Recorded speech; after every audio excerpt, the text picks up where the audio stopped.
Assalamualaikum warahmatullahi wabarakatuh. Selamat pagi, selamat siang, selamat sore, selamat malam, loverku. Yung-yungku sekalian, semoga kalian selalu dalam keadaan sehat dan bahagia dan selalu mendapatkan ridho dan berkah dari Tuhan Yang Maha Esa.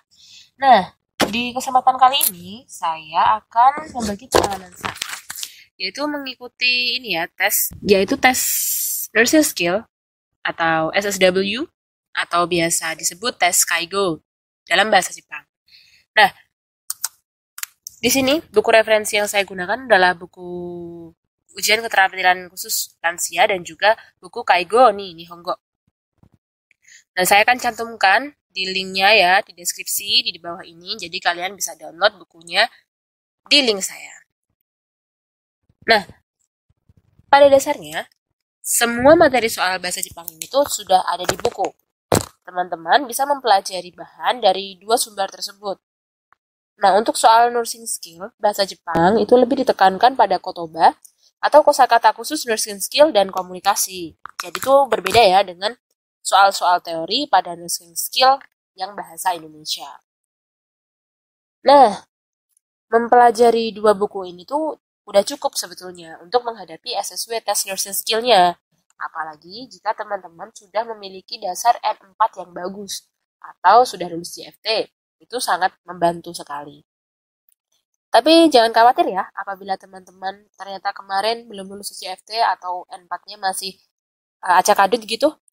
Asalkan kita fokus belajar melalui buku pegangan, nursing skill ini tuh insya Allah bisa lolos kok. Jadi teman-teman optimis aja dan jangan nyerah untuk belajar dari sumber-sumber buku ini. Nah, kenapa buku ini?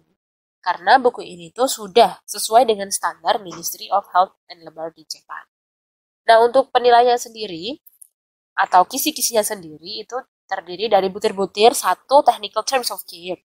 Yang nomor dua adalah communication of care dan tiga adalah documents of care. Nah, pembagiannya sendiri adalah sesuai dengan kode soal dan komputer yang ada. Tetapi kalau nanti teman-teman sudah mengerjakan, nanti kan ada hasilnya begitu.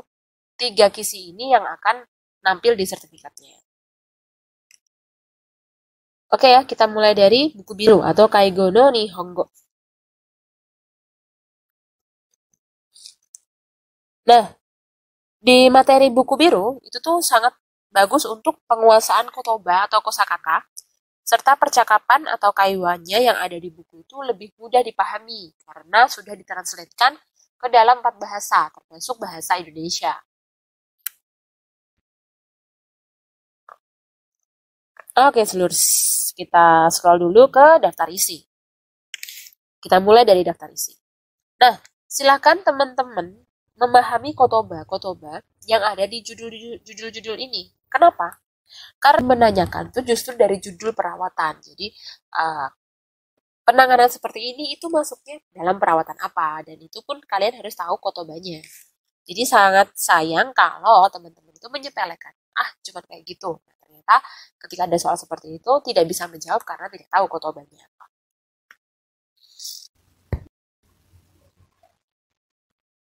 Oke, lanjut kita ke halaman 22 yaitu tentang bagian-bagian tubuh. Nah, ini ada gambar ya. Jadi kalau di soal saya itu disediakan gambar dan gambarnya itu sama persis dengan halaman ini. Lalu pertanyaannya adalah apa bahasa Jepang dari hiji atau siku? Itu menunjuk kepada siku. Nah, teman-teman saya yang lain itu di beda komputer itu juga mendapatkan soal bagian tubuh. Contohnya di halaman 24 itu yang muncul adalah gambar ini, gambar muka. Jadi dia dapat yang apa bahasa Jepangnya dari gigi. Jadi panahnya itu menuju ke gigi.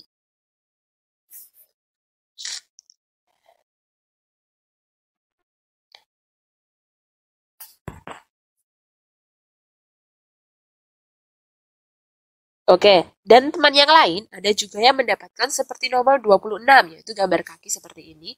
Lalu yang ditanyakan adalah bahasa Jepang dari telapak kaki.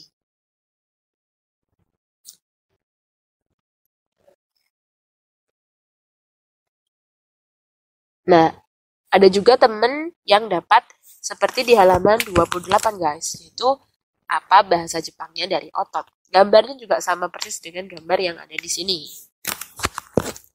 Jadi penting untuk teman-teman memahami kotoba tentang karada atau bagian-bagian tubuh dalam bahasa Jepang.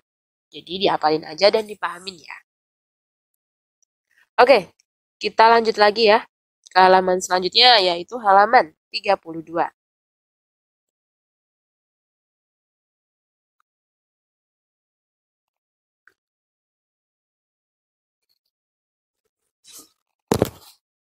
Oke, di halaman 32 ini.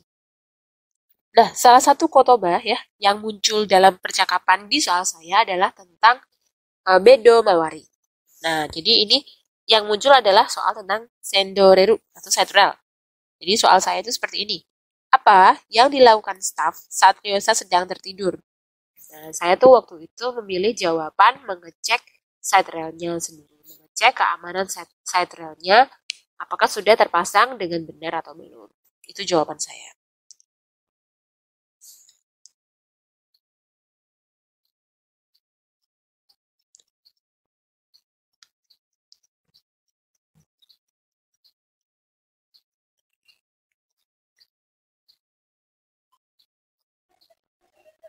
Oke, kita lanjut ke halaman 34. Nah, di halaman ini adalah halaman tentang perawatan lansia untuk berpindah. Nah, di sini itu silakan dipahami, silakan teman-teman memahami tentang alat-alat bantu pergerakan. Itu sangat penting ya untuk dihafalkan dan dipelajari. Nah, di soal saya yang keluar adalah gambar-gambar seperti ini. Alat bantu perpindahan. Nah, kalau soal saya itu di tongkat gitu, gambar tongkat gede, dan itu pada optionnya manakah atau apa bahasa Jepang dari tongkat. Oke, teman-teman saya yang lain tuh dapat soal tentang kurumaisu atau kursi roda ya. Nah, dan komputer lain juga ada yang dapat hakoki atau yang alat bantu yang kakinya 4 itu. Oke, lanjut ke halaman 36. Nah, di halaman 36 ini adalah model-model soal kaiwa gitu. Dan ini tuh sangat banyak sekali muncul di soal nursing skill testnya dalam bahasa Jepang. Nah, kalau untuk saya itu ya, itu diberikan soalnya itu yang seperti ini.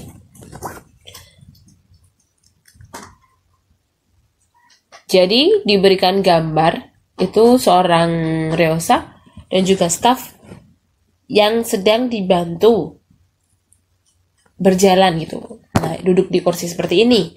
Nah, perawatan ini dalam bahasa Jepang disebut dengan perawatan apa? Nah, berarti ini adalah perawatan perpindahan ya, atau idono kaigo. Nah, karena tadi itu ada relate sama kenapa harus baca yang daftar isi atau judulnya, karena itu menyangkut dengan tema yang diberikan. Gitu. Oke, lanjut lagi ke halaman 94. Nah, silakan teman-teman itu memahami, juga menghafalkan ya, kosakata atau kotoba dalam bentuk perubahan posisi. Terutama perubahan posisi ketika di tempat tidur, begitu. Nah, kalau saya itu dapatnya yang sakuga ya, atau posisi miring.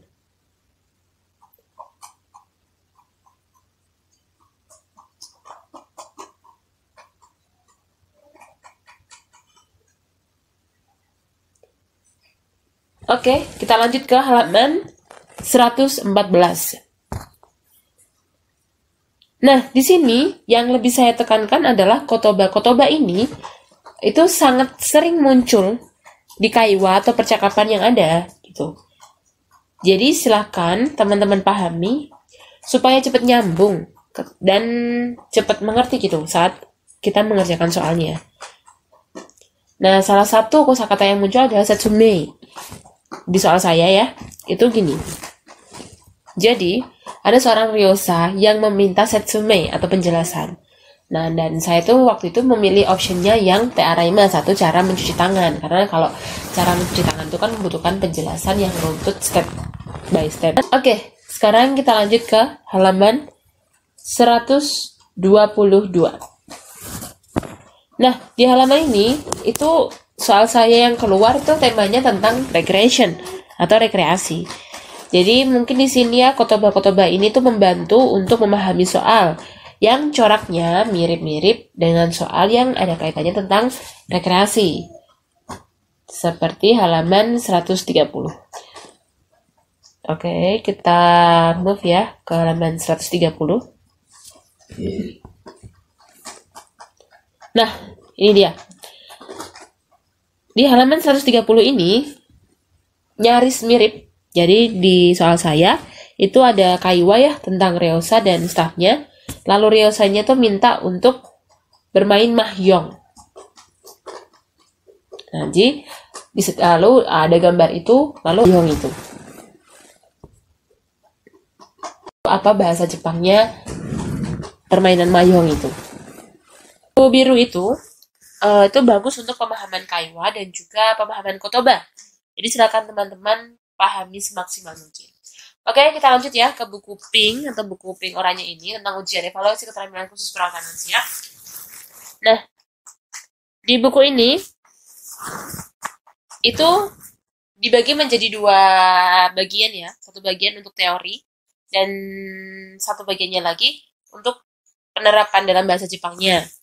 Jadi yang kita gunakan sekarang ini adalah bagian kedua buku keterampilan perawatan lansia versi bahasa Indonesia dan dimulai dari halaman 200. Nah, ini seperti ini penampakannya.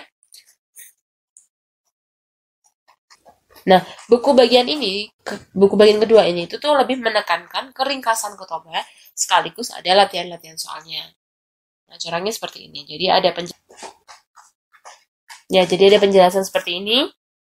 Lalu ada ini ya kolom-kolom ini untuk ringkasan kotobanya. Nah, setelah itu baru latihan soalnya. Nah, ini contohnya seperti yang ini ya. Ini di halaman 206 ini ya, perpindahan gambar itu ada juga di buku biru di halaman 94. Nah, seperti yang kemarin saya ceritakan ya, saya dapat soal yang sokugai atau miring, posisi miring.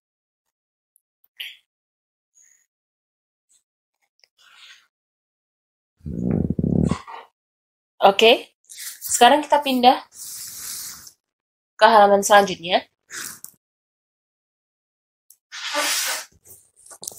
yaitu halaman 211. Oke, di halaman 211. Nah, soal saya itu kebetulan sama persis dengan soal ini. Yaitu tentang Kaiwa yang ingin berpindah, lalu minta bantuan stafnya. Lalu dia tanya bagaimana cara menggunakan tongkat yang benar. Nah, kalau yang di soal ini tuh jawabannya A ya, teman-teman. Jadi kalau kita menemukan soal-soal yang ada di Kaiwa, ya kita harus cermat dan memahami nih maksud soal yang ada di Kaiwa tersebut. Karena jawabannya itu ya ada di soal Kaiwanya.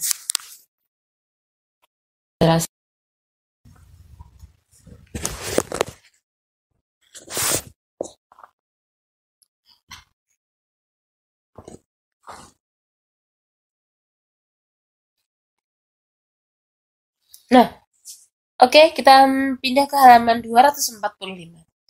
Nah, ini adalah soal-soal dengan tipe data tentang keadaan diri mengenai Ryosa. Nah, ini saya juga ada ya, yang seperti ini gitu. Tapi, ini nama dan juga kontennya itu diganti aja, tapi polanya tetap sama. Oke, kita pindah lagi ke halaman 246. Ya, soal-soal yang coraknya hampir seperti tadi di yang halaman 245, tapi ini lebih ditekankan ke informasi tambahan seputar keluarganya begitu.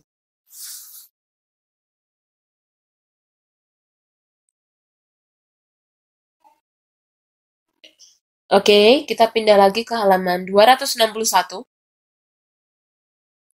dengan soal yang polanya atau corak soalnya itu mengenai schedule atau jadwal bekerjanya. Nah, di sini ada nicking atau shift pagi.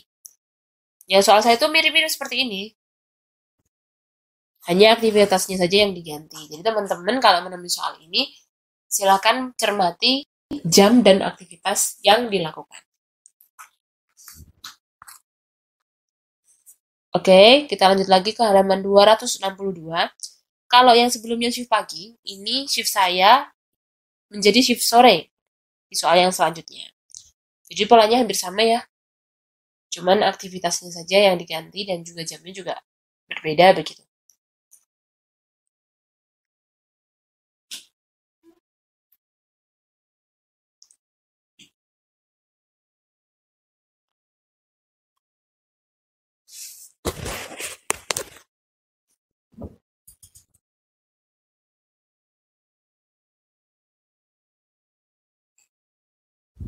Oke, lanjut ke halaman 264. Nah, di soal nursing skill bahasa Jepang itu ada juga bacaan panjangnya atau dokai, tapi hanya beberapa nomor saja gitu. Nah, pola-pola soal bacaan panjang seperti ini tuh silakan dipahami benar-benar dan teliti ya dan cermat ketika kita mengerjakan karena jawabannya juga biasanya sudah ada di bacaan. Hanya kadang ada beberapa kotoba yang sedikit disinonim begitu. Maksudnya tidak langsung menjurus jawabannya itu, tapi kalau misal teman-teman sudah bisa mengerti kosakata dasar bahasa Jepang, kemungkinan itu mudah mengartikannya. Nah, ini dia di halaman 267, itu isinya yaitu kunci jawaban. Jadi buku pink ini selain ada penjelasannya, ada juga latihan soalnya, juga dilengkapi dengan kunci jawaban. Jadi teman-teman bisa mengecek pekerjaan kalian. Karena hampir sebagian soal yang dikeluarkan juga tentang kaiwa dan juga konten percakapan gitu. Serta kosakatanya juga sudah diringkas di sini. Jadi silakan dipelajari, dipahami, dan dihafalkan supaya nanti lebih mudah mengerjakan soalnya. Nah, jadi buku ujian evaluasi keterampilan khusus perawatan dan buku Kaigo ni Nihongo ini itu sudah cukup untuk bahan latihan gitu. Untuk soal yang saya dapat tahun 2021 ini, yang keluar itu hanya seputar bacaan-bacaan saja. Tidak ada listening atau apalagi speaking. Dan soal-soal tertulisnya itu lebih mengarah ke percakapan untuk komunikasi dan aktivitas lansia. Serta kotoba-kotobanya yang khusus untuk SSW atau untuk nursing skill-nya. Jadi teman-teman gak usah khawatir ya. Jadi silakan dipelajari benar-benar gitu. Insya Allah akan mendapatkan keberhasilan dalam mengerjakan tugasnya. Dan jangan lupa teman-teman ketika nanti teman-teman mengerjakan, itu silakan diperhatikan waktunya karena 15 soal itu hanya 30 menit saja. Dan kalian perhatikan tombol gulirnya. Nah, karena banyak yang kadang-kadang kurang teliti ketika mereka sedang mengerjakan. Jadi sudah dicentang hijau. Hijau itu berarti sudah Anda jawab. Tapi kalau blank, warnanya hitam kalau nggak salah, itu berarti belum Anda jawab. Nah, kadang-kadang kalau kita salah klik, sudah hijau, sudah kita jawab, malah jadi tidak dijawab. Nah, seperti itu. Jadi perhatikan juga, jangan sampai ada jawaban yang kosong. Nah, oke. Sekian dulu ya sharing pengalaman dari saya. Semoga bermanfaat. Kurang lebihnya seperti ini. Kalau ada yang lebih, Allah yang memberi. Kalau ada yang kurang, berarti dari saya. Mohon dimaafkan. Saya sangat terbuka untuk kritik dan saran yang membangun. See you next time. And thank you for all. Wassalamualaikum warahmatullahi wabarakatuh.